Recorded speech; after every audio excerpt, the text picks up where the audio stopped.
Tonight, my son's future in laws come to my table to demand a bigger wedding budget, and they discover the true cost of underestimating a quiet woman. So, her mother says, tapping this table, let's talk about the money again. I'm Eileen. I draw quiet lines around money. Her father leans back in this chair like this room belongs to him.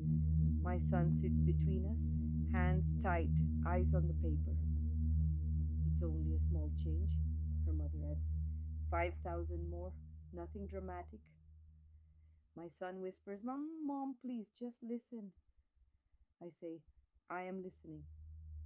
Inside, my heart feels heavy, but my voice stays calm. They think I'm weak because my clothes are plain. They think I'm poor because this room is simple. They think I will bend my own rule. I look at the list of wedding costs between us. I see lines I agreed to and lines that appeared later. We already agreed on a total, I say. You know my gift. That was before, her mother says. Prices went up. The hall changed the menu. Her father nods. And we added a dessert bar, live music, little things, he says. People expect a proper wedding. I ask, what does proper mean to you? She smiles. A hall that impresses, music that feels rich, good food, people talk. My son clears his throat. Mom, the first plan was 10, he says. Now we need 15. They already put in their share. Her mother leans toward me. It's only 5 more, she says softly. You live alone. Your flat is paid. You don't have many expenses. For you, it's easier than for young people starting a life. Easier? I repeat. Tell me how you think my life works. Her mother tilts her head. You have your little pension, she says. No children at home. No big trips. We, on the other hand, have a mortgage, 2 careers, social demands. Her father adds, we've already helped them with furniture and some bills. We're doing our part. My son whispers, they really have helped, Mom. I nod. I'm sure they have, I say. And I already promised 10,000 for the wedding. That is my part. Her mother waves a hand. 10 was before, she says. Now we only need 5 more. You don't want the wedding to look cheap, do you? Her father smiles. People will say your son married up and brought nothing. The words land hard. My son flinches. Shame touches his face. No one is saying Aaron brings nothing, his fiancée says quickly. We just want the day to feel balanced. Her mother nods. Exactly, balance, she says. Our side cannot carry everything. People will whisper. I say, people always whisper. Her father laughs. You joke now, he says, but you don't know our circle. They notice everything. They will ask what his family did. I look at my son. Is this what worries you? I ask. That they will think less of you because of me? He stares at his hands. I don't want anyone to pity you, he says, or think you could not help. Her mother leans forward. That is why we said we can support you later, she says. A little each month so Aaron doesn't feel so responsible. I feel the line bend. So you want to support me, I say, while I empty my savings for one long night? Silence sits at this table with us. You make it sound ugly, her mother murmurs. We are talking about family support. Her father shrugs. You're alone, he says.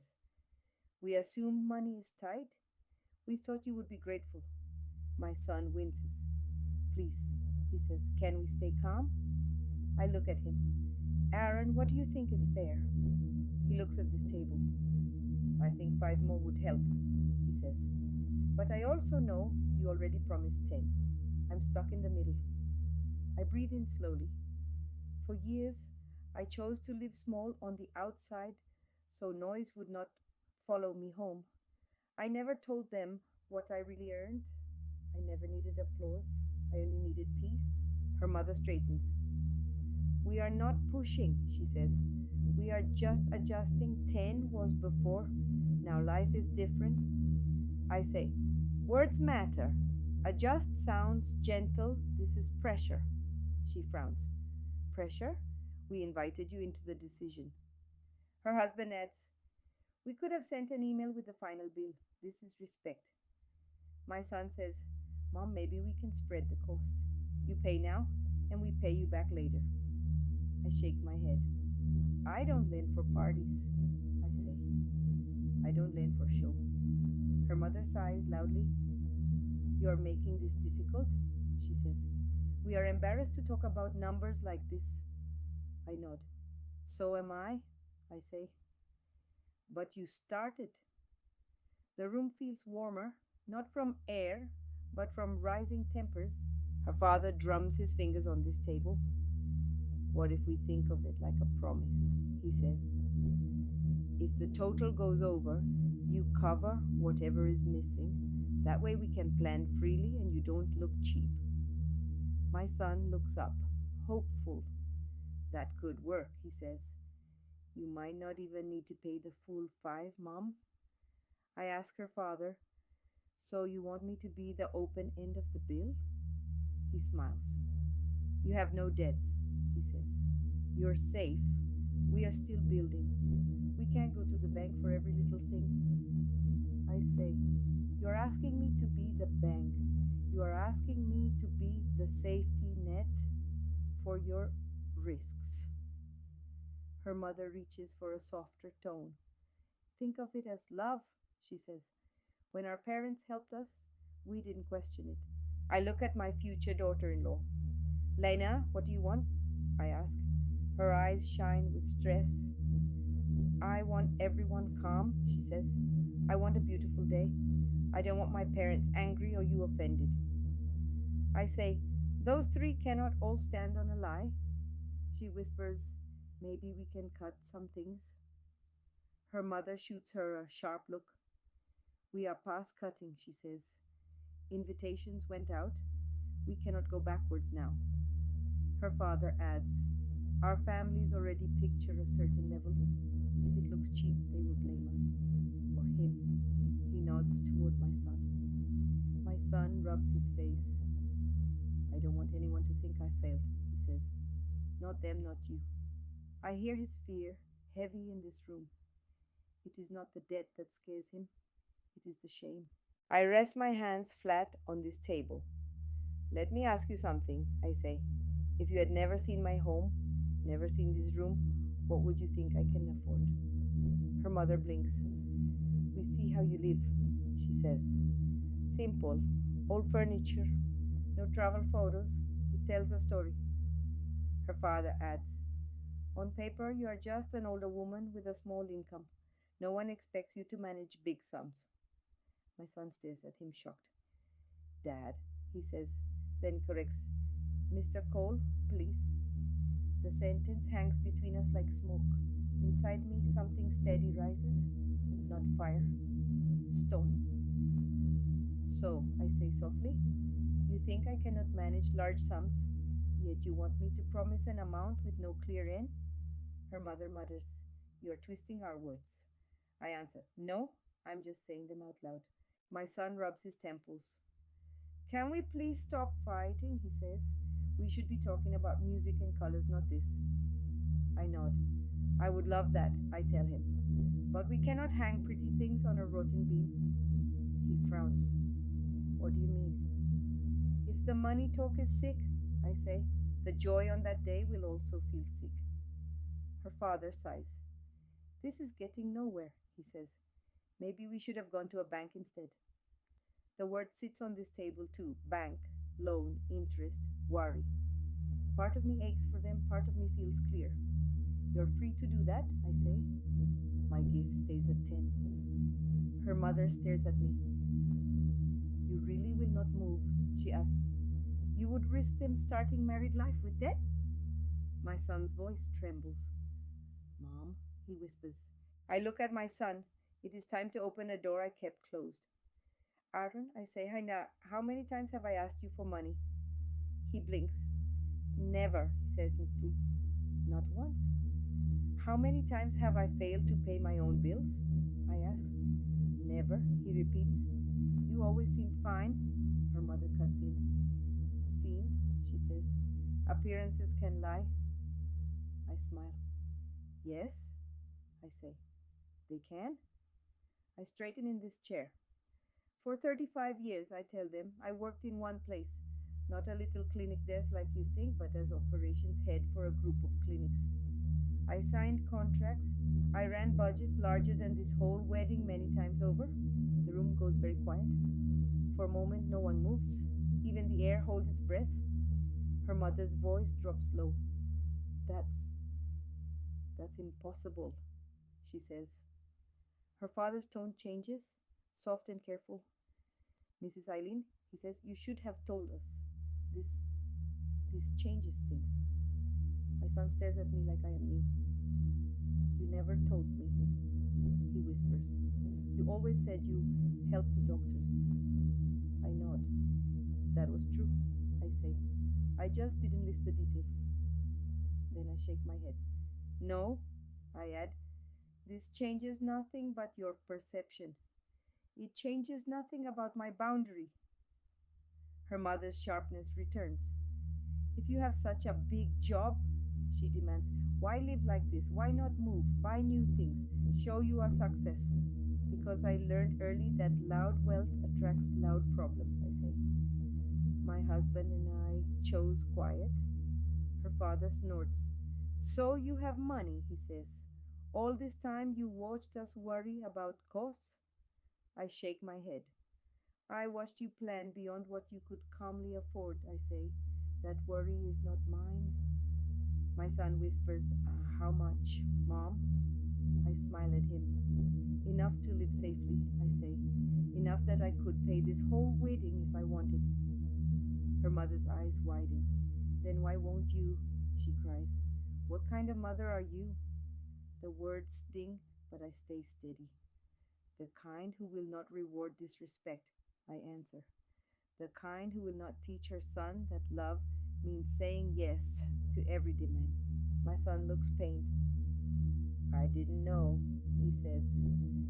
I thought you were struggling. I felt trapped between you and them. I touch his hand on this table.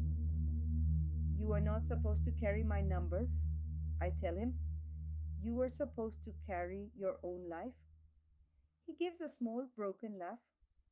I feel like I don't know you, he says. I smile sadly. You know my heart, I say. You just never asked about my bank. He wipes his face. Why didn't you tell me? He asks. Because I wanted you to build your own work without waiting for my rescue, I say. If you knew everything, would you have pushed yourself the same way? He looks down. Maybe not, he admits. Then my silence gave you strength, I say. But tonight my silence was giving you shame. That I will not allow. I look at the in-laws again. Here's what I see, I say. You speak of fairness, but your plan has one open side. Me. You want a wedding that fits your friends, but you want my savings to catch every extra. Her mother says, we want our daughter to feel cherished. She will feel cherished if people are kind, I reply. Not if the napkins cost more. My son gives a weak smile at that. Lena wipes her eyes. Mom, she says to her mother, I don't need all of it. I just wanted you happy. Her mother looks hurt. This is your day, she says. You deserve the best. I say what good. She deserves parents who can say, we will not risk our future for one day. Aaron deserves that too, and I deserve to keep a promise to myself. What promise? My son asks. That I will never again empty what I have so others can pretend everything is perfect, I say. I did that once when I was young. It took years to climb back. I pull the paper closer. This is my final offer, I say, my voice calm. 10 stays. If the total bill is higher, you two decide what to cut or what to pay. I will not add more later. I will not be the secret backup. This is my wedding budget cap. My son swallows. And if the bill is lower? He asks. I smile. Then you start married life with something left over, I say. That would be wise. Her mother whispers, You are really putting rules on generosity. I nod. Yes, I say, because without rules, generosity turns into fear. Her father shakes his head. We can't downgrade now, he says. Our families already expect a certain level. I say, then you must choose whose expectations matter more. People who will forget in a week, or the two of them who must live with the debt. The room feels even smaller now, not in size, but in honesty. There is nowhere for lies to sit in this chair. My son takes a long breath. Lena, he says softly, what if we change the plan? She looks up, eyes wet. Change how? She asks. Fewer guests, he says. Simpler menu, maybe no live band. I don't want to start our life hiding from bills or from my mother. Her mother gasps. Don't you dare, she says. People will think we cheapened your day. He turns to her. With respect, he says, people are not paying for our food. They will eat and go home. You won't be there when we sit with the debt. I will. Silence stretches. Then he looks at me. I'm sorry I didn't speak sooner, he says. I was afraid you really had nothing. I squeeze his hand. You are trying to protect everyone at once, I tell him. That is too heavy for one person. Lena wipes her cheeks. I don't need a grand show, she says. I need peace in this room. Her father rises halfway, then sits again. Do what you want, he says at last, but don't expect our applause on that day. When they leave, the door closes softly and this room grows quiet. My son and I stay at this table. The paper with numbers is still there, but it feels lighter. I'm sorry, he says. I let them talk about you like you're fragile, like you're a Wade. I shake my head. You were raised to be kind, I say. You try to keep everyone calm. That is not a crime. He sighs. I also like the idea of a big party, he admits. I like the thought of proving I could give Lena everything. I smile. You are giving her something bigger, I say. A husband who can say, we will not lie with our money. That is worth more than extra candles. Later, alone in this chair, I rest my hands on this table and imagine their smaller wedding. Fewer guests, simpler food, more honest joy. Weeks from now, the photos will show smiles, not stress lines. Years from now, they will not look back and taste fear when they remember the cake. My son will remember this night instead, this room, this table, the moment he chose a clear path over a shiny one. Money can buy music, I whisper, but it cannot buy manners.